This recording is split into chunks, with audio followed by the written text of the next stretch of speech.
জানার জন্য একজন জানার জন্য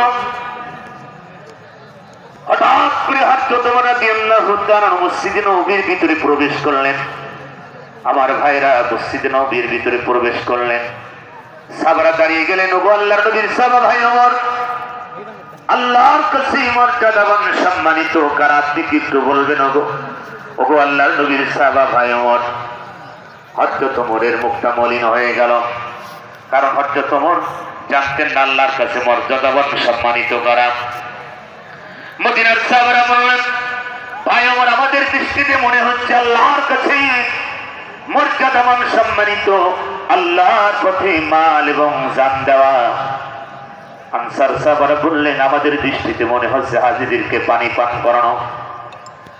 এই দৃষ্টিতে কোন বলেন হযরত ওমর ধমক দিলেন, আল্লাহর নবীর সাহাবারা শোনো, আল্লাহ